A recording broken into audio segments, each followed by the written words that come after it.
Hi everyone! Welcome back to my channel. Today we are talking about hyped Booktube books, the Booktube darlings, if you will, and figuring out, are they even good? So this is actually going to start a new series on my channel called Are These Books Even Good? And I'm essentially going to take different categories of books and tier rank them or do reading vlog style videos, reading them, figuring out, are they good? And so one example is hyped Booktube books, of course. Another example in the future is going to be Fairy Loot books, Book of the Month books. Like, are these books even good? So, so we're starting off with the Booktube darlings, and let's chat about them. Before we get to the rest of the video, I want to thank Dossier for so kindly partnering with me on today's video. You all know, if you've been watching my channel, I love Dossier so much.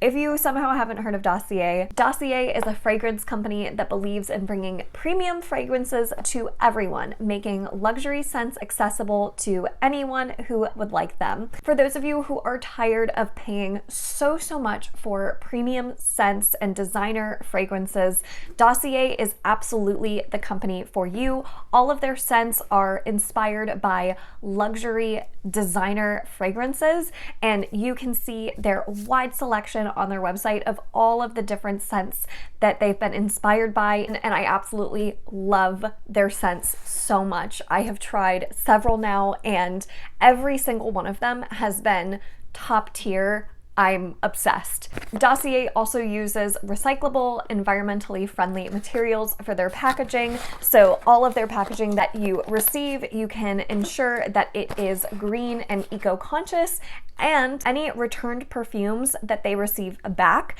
they donate to charity for a fully eco-friendly and ethical sales process, which I love. Speaking of returns, if you don't like the fragrance you selected, you can always return it at no extra cost and get a new one instead. So it's very easy for you to find your perfect scent. Dossier is truly a part of every single morning routine for me, and I'm so excited to try out the two new scents that I received for today's partnership. The first one I have is Floral Marshmallow, which is inspired by Kilian, Love Don't Be Shy. Oh my god. It is so nice. And then the other one that I received is Citrus Green Apple, which is one that sounded so unique I had to try it, and it is inspired by Dolce & Gabbana's Light Blue for Women. This is like the perfect summer clean scent. It is so delicious. Oh my gosh. So truly, I love Dossier. I love what they do. I love their mission, and I am so happy to once again be partnering with them. If you want more information about Dossier and how to purchase their perfumes, I will link all of that information down below, and you can use my code for 5% off of your first purchase.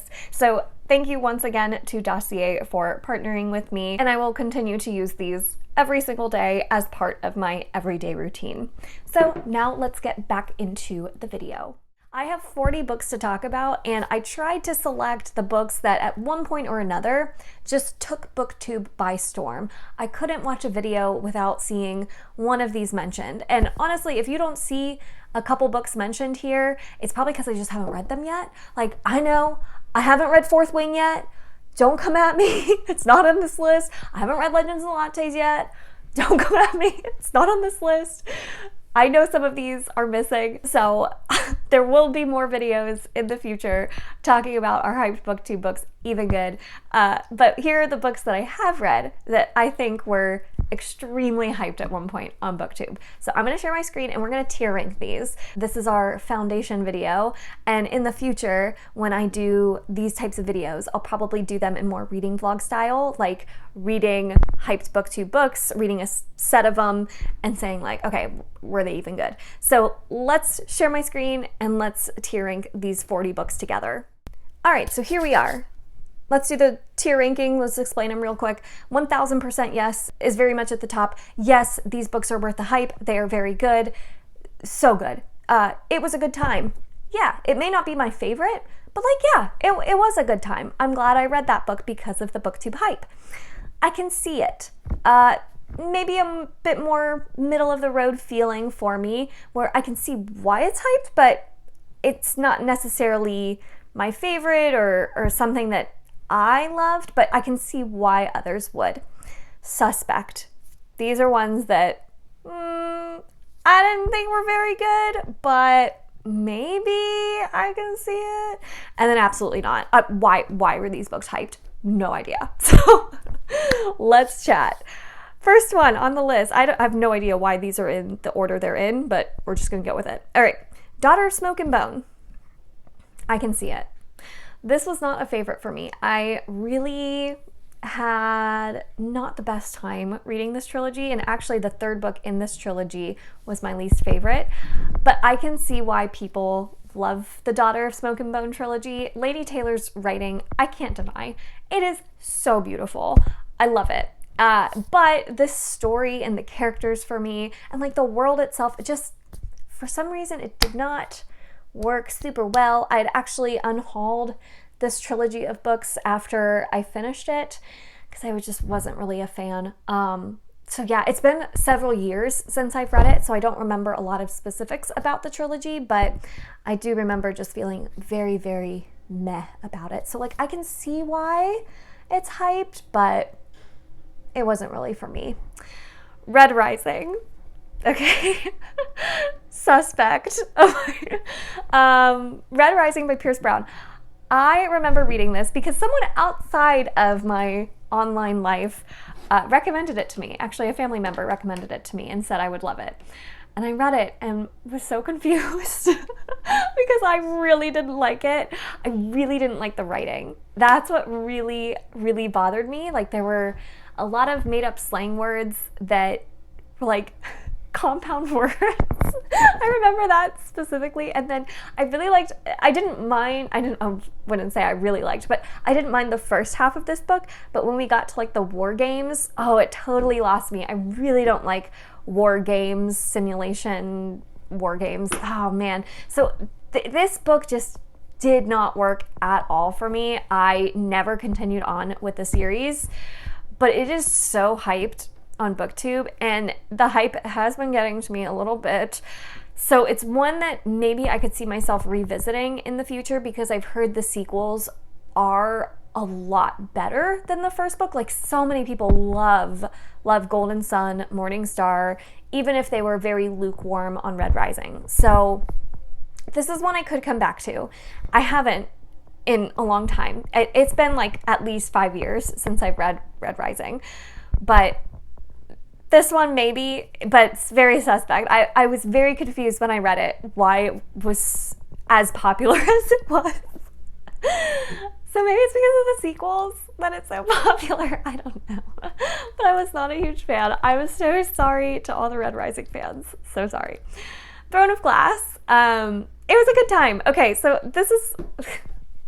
I know that there are so many Sarah J. Maas haters, and that is so fair because her books are unbelievably hyped, and I do not think that they deserve the level of hype that they get. It's unreal. But I've read her main series, and I'm going to go ahead and put A Court of Thorns and Roses above Throne of Glass, and I'm going to go ahead and put Crescent City above there. Because all of them, I just have a good time. I have a good time. I can't lie. I do have a good time reading her books. And yes, I know she's very overhyped. Are her books worthy of that much hype? Not really, in my opinion. They're not that great. Like, they're not like the best thing since sliced bread. But, I mean, they're a good time. I have fun. I had fun reading them. So I know that there's so many haters. And do I agree with you that her books don't deserve that much hype? Absolutely. But I read them and had a good time. All right, Fangirl. Suspect. I'm so many unpopular opinions. To be fair, I was not the target age range for when I read this book. I was way past college when I read this book, and this is definitely more of a YA contemporary. So maybe it was that reason why I just did not care for this book at all. I was just not interested at all in like any of the conflicts or the drama. It was just, it's like very high school, which is fine. I mean, there's so many people who love this book, and I think for the target age range that this book is targeting, it's great. So I'm so happy for the people who do love it. I just wasn't the right age range. This just was not for me, and that is totally okay. So that one was like a suspect. Maybe I should put it in I can see it, because like I can see why for that age range it would be great.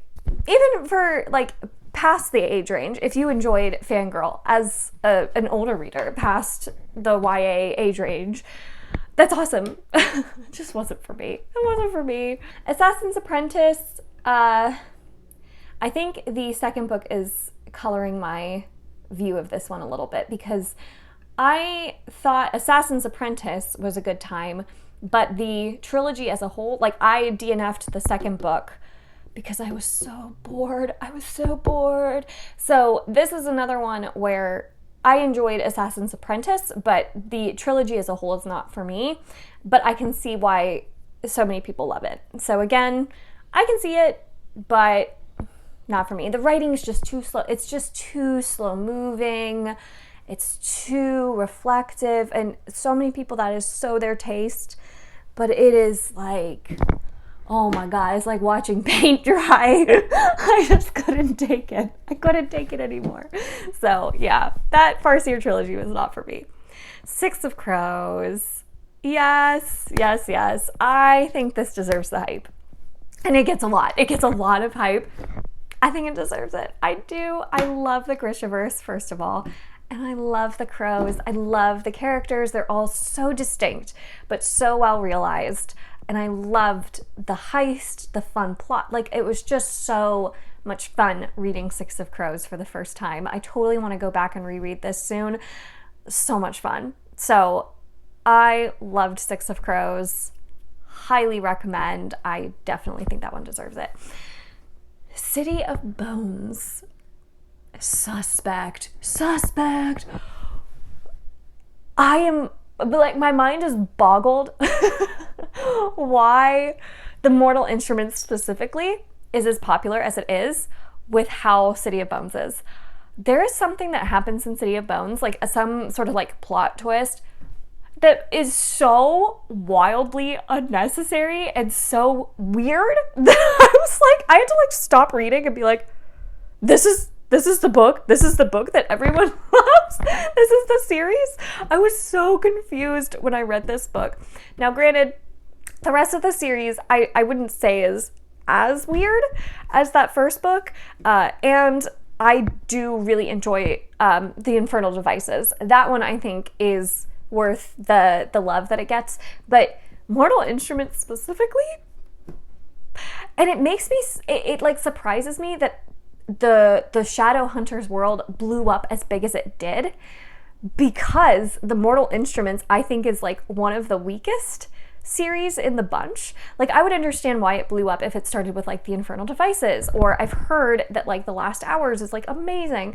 So if it had started with one of these other series, I can see why it would have blown up as big as it did. But to start with like the Mortal Instruments and City of Bones specifically, City of Bones was bizarre. Like, the idea of the world is cool, and I can see why people would like the world and the magic is cool, but something happens in that book that I was so confused by. And if you know, you know. Very confused. Suspect. But I can see why like the rest of the books and the world and stuff would entice people, I guess. Every Hearted Doorway is another suspect. Oh my gosh. I was so confused again. I was like, am I reading something different than everybody else?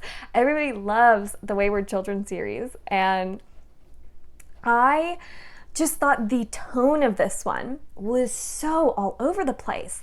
In some places it read like a middle grade, in some places it read weirdly adult, and then the characters themselves, like some of them acted their age, some of them didn't act their age. It was so bizarre, the tonal shift in this one. I could not figure out like who is supposed to be reading this.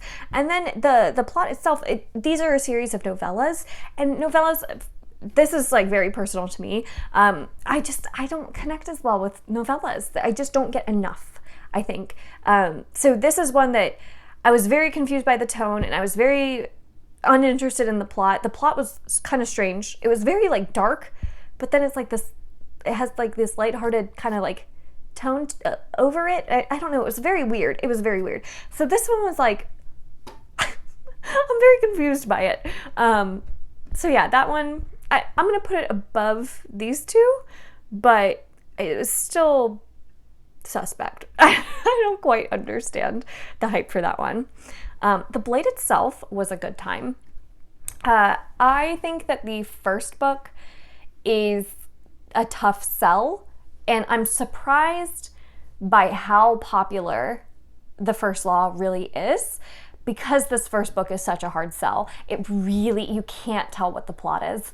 And I know that there are like the diehard fans who'll be like, no, there's a plot. And there is. There eventually, like, the plot kind of unveils itself as you get towards the end of the trilogy, like where it's going, but it takes a while to figure it out. And there are some things that like give you no payoff. So you're kind of just there for the characters. And so I'm surprised by how popular this really is, but I really, really love Joe Abercrombie's character work and his humor. So that's why I had a good time with The Blade itself. But I can see why, if you don't, I get it. Because it is a tough sell. There's really no plot. I mean, truly, I don't know what the plot is of the first book. I would not know how to tell it to you. You're following characters as they go about their lives. That's basically it.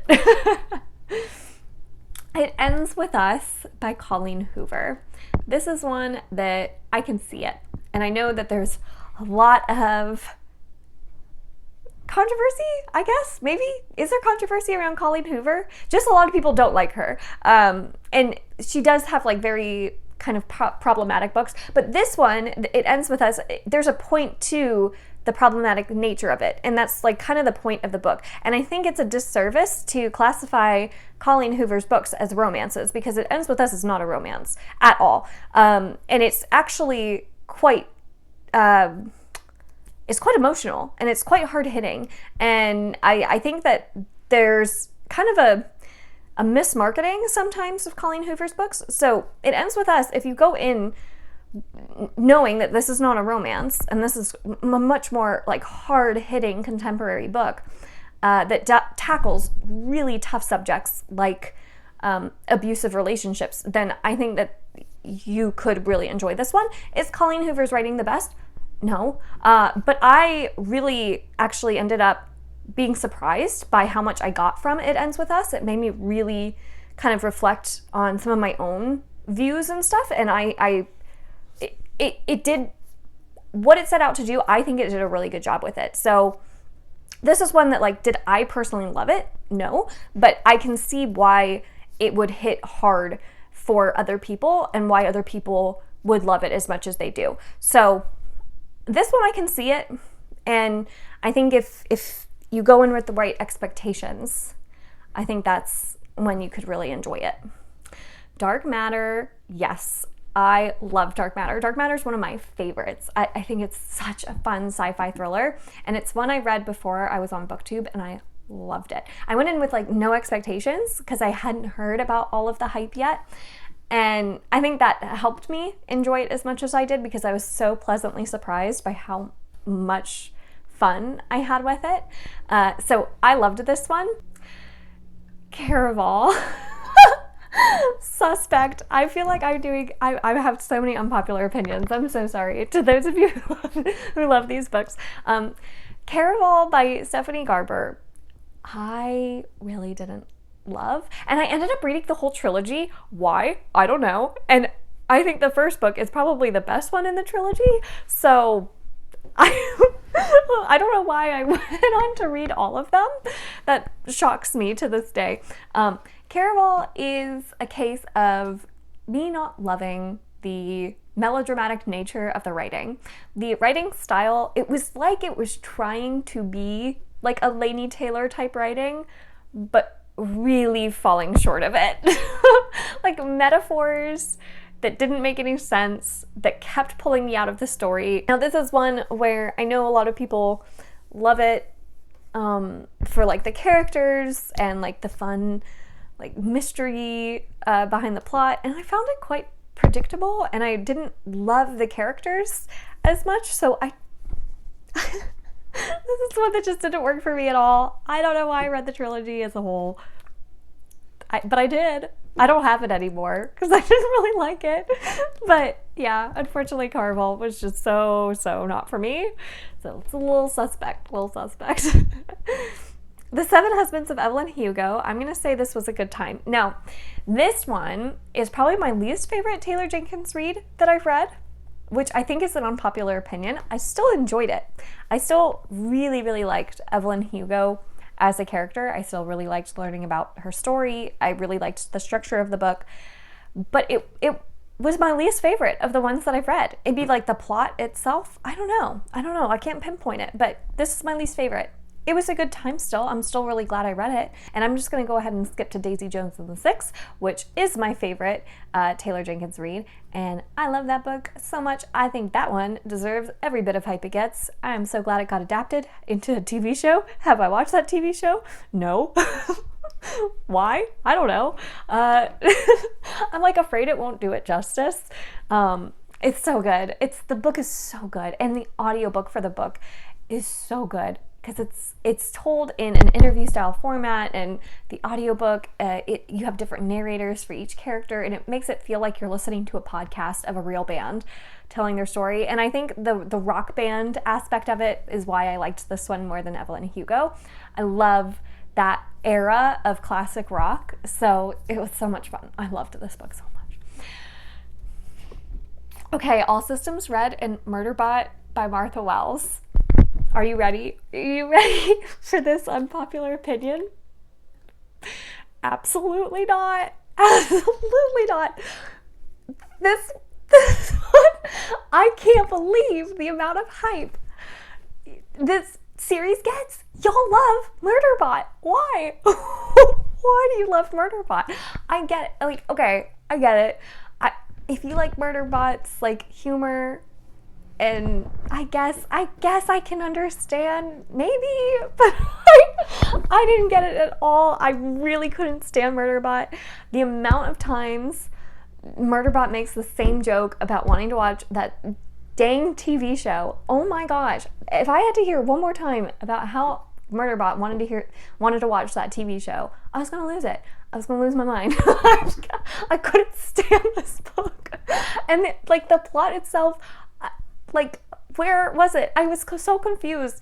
I didn't understand really like what was going on with the plot. None of the characters did anything for me. It was too short to like feel anything for it. I know that this is a whole series, and I'm sure it gets much more developed and it all makes sense, and it's wonderful if you read the rest of the series. Jessie, just give the rest of the series a chance. No, I won't do it. I didn't like this first book at all. I won't do it. I did not like Murderbot. Nope, absolutely not. So that was like my least favorite on the list, I think. I just don't get it. I don't get it. I'm so sorry to the Murderbot fans. I'm so sorry. Now, Strange the Dreamer, on the other hand, I do get. Love Strange the Dreamer by Laini Taylor. Yeah, this one I think deserves all the hype. The writing is stunning. The themes are stunning. The characters are wonderful. I love the romance. It's just a perfect book. I love it. So yeah, this is one that I totally get the hype for. Yes, deserves all of it. Poppy War, same thing. Love that book so much. It's so good. And I can totally see why other people wouldn't love it, but I love that this took a period of history that I knew nothing about and made me want to go and learn more about it, and shed a really harsh light on war, and like really showed real consequences of war, and like a real portrayal of like what a character would feel having to go into war. Like, I loved all of that stuff. So I love the Poppy War. I think it's amazing. Circe was a good time. I really like Circe. It's not a favorite for me, but I'm glad I read it. I didn't know anything about the original myth around Circe, so I learned a lot from it. And I really like Madeline Miller's writing. I haven't read The Song of Achilles yet, or else this would be on the list. So I've heard that The Song of Achilles, maybe even better. I'm not sure yet, but I definitely want to read that one. But Circe was very, very good. It's not a favorite, but it's very, very good. Christina Lauren's Love in Other Words. No, absolutely not. I've seen this one come back recently. This is like an older release by Christina Lauren.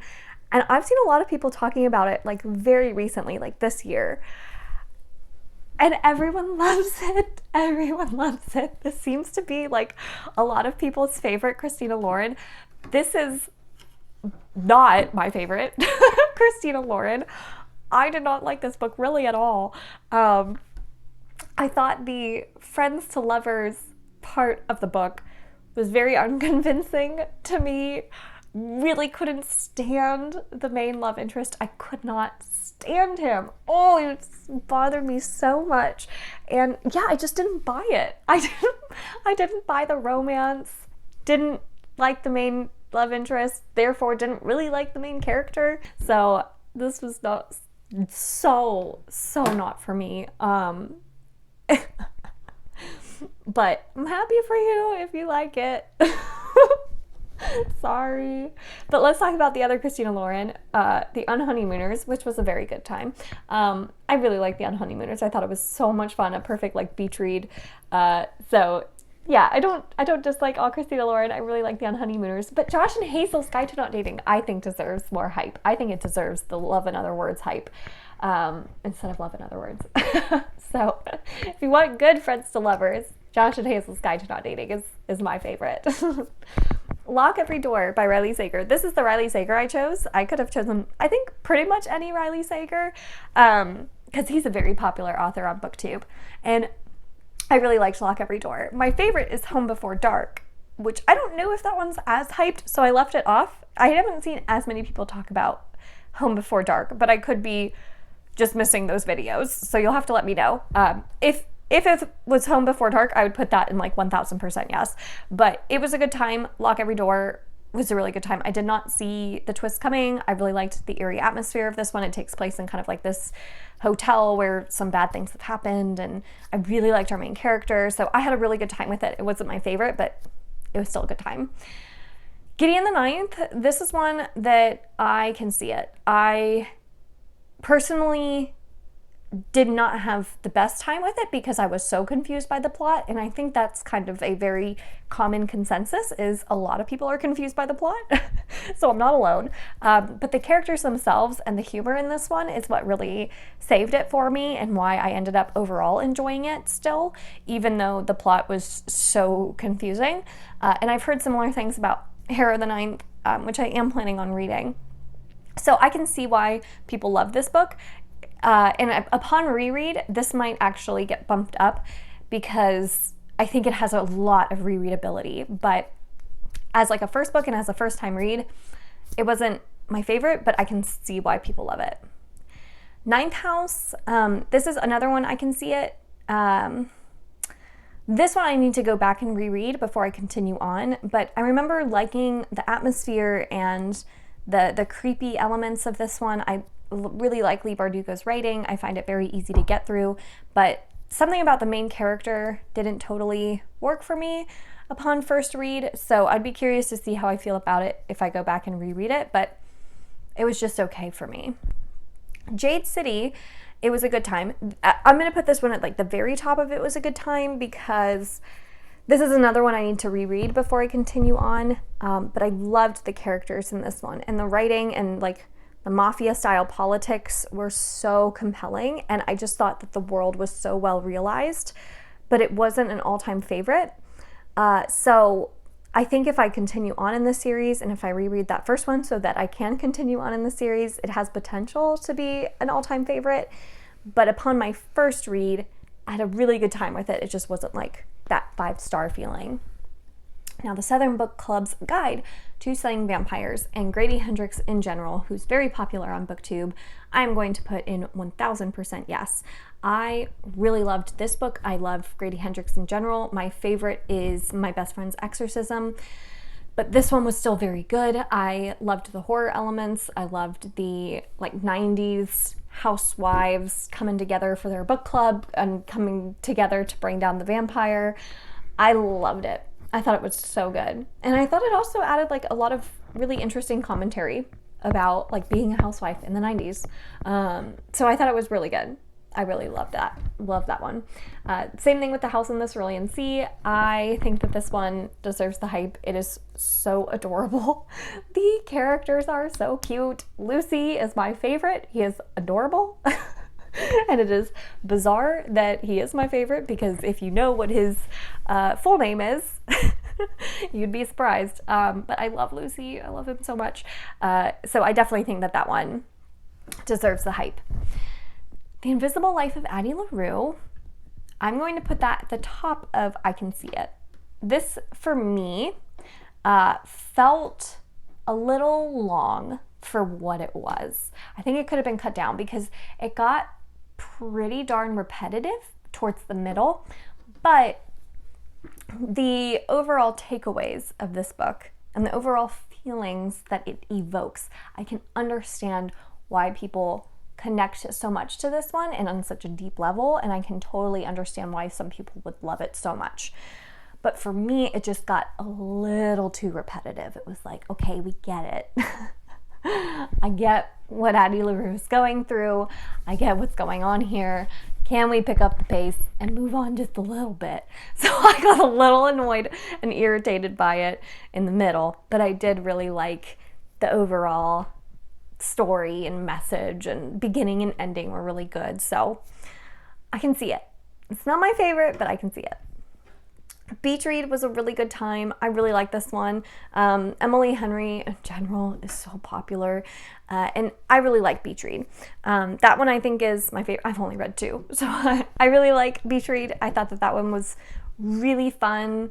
I liked that it also dealt with like grief and that sort of thing. I thought it was really good. So yeah, I just had a good time with that one. Now let's move to People We Meet on Vacation, which I think is suspect. I did not like People We Meet on Vacation. Oh my gosh, I just was not convinced. This is Friends to Lovers. Friends to Lovers is really tough for me because you have to have a really compelling reason why for so long these two characters haven't gotten together, and I didn't buy it. I didn't buy it in People We Meet on Vacation. It bothered me to no end. So this is one that I just, was like, this Friends to Lovers is not for me. Yeah, I didn't buy it. I just did not buy it. Finley Donovan is killing it. This one was a good time. I don't think I love it as much as some other people do. Some people love this book, but I had a really good time while I was reading it. It was fun. It was a little ridiculous at some points where I was like, you really have to suspend your disbelief and a couple parts in this book, but it was still really fun. So I definitely want to continue on with that series and see how I like the rest of it. Project Hail Mary, on the other hand, is one of my favorite books of all time. Love that book so much. It is so good, and I won't hear otherwise. So you can put your Project Hail Mary unpopular opinions somewhere else. I don't want to hear it. It's so good. I love it. I love it so much. I love the characters. I love the writing and the mysteries and the stakes and just the pace, and I love everything about this book. It was a perfect book for me, so I won't hear anything else about it. Unless you're just calling it perfection, then I'll hear that. The Love Hypothesis is another one I love. I loved it. I totally understood the hype with that one. It was so much fun. So definitely worth the hype for that one. Lessons in Chemistry, I really enjoyed. It's not an all-time favorite for me, but I thought it was a good time. I really love the main character in that one. Just such a fun main character, and even though like the message and the themes of the book like really aren't subtle at all, they like really hit you over the head with the message and the themes, and it's like to a point where you're like, yeah, I get it. I get what you're saying. I didn't mind it because I loved the characters so much, and I just had so much fun with the plot itself. So that was a good one. Tomorrow and Tomorrow and Tomorrow by Gabrielle Zevin. That's another one. I'm gonna say like 1000% yes. I loved it. I can see why, if you don't love like flawed characters, I can see why this one may not work as well for you, but I loved these characters so much. I loved their journey. I was just so engrossed by it from start to finish. And the video game design aspect of the book, I wasn't sure how I would feel about it because I don't play video games, but I was so interested in it. It was so interesting. So I loved that one. Half a Soul. This is one that I'm going to say was a good time as well. I'm going to put above some of these other ones. Half a Soul by Olivia Atwater. So cute. It was like this very sweet Regency era romance that had this like magical realism aspect to it. And I just loved our main character so much, and the romance was adorable. So yeah, I loved that one. The Atlas 6. Suspect. Well, no, actually, I can see it. Because there are certain parts of this book that I could not look away from. I could not stop reading this, even though I was like, I don't know if I like this or not, but I can't stop reading it. So there's like a quality this book has that makes it hard to look away from.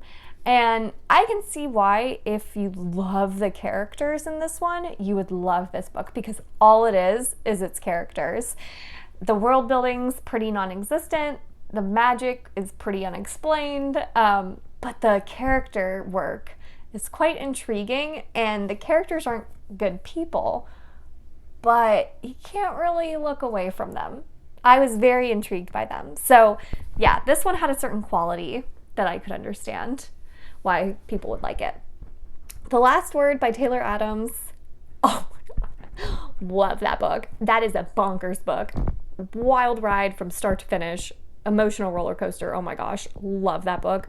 It is a thrill ride that follows a character who leaves a bad 1-star review on this author's book, and the author is a little unhinged, we'll say, and it is so much fun. Oh my God, I just could not stop reading that book.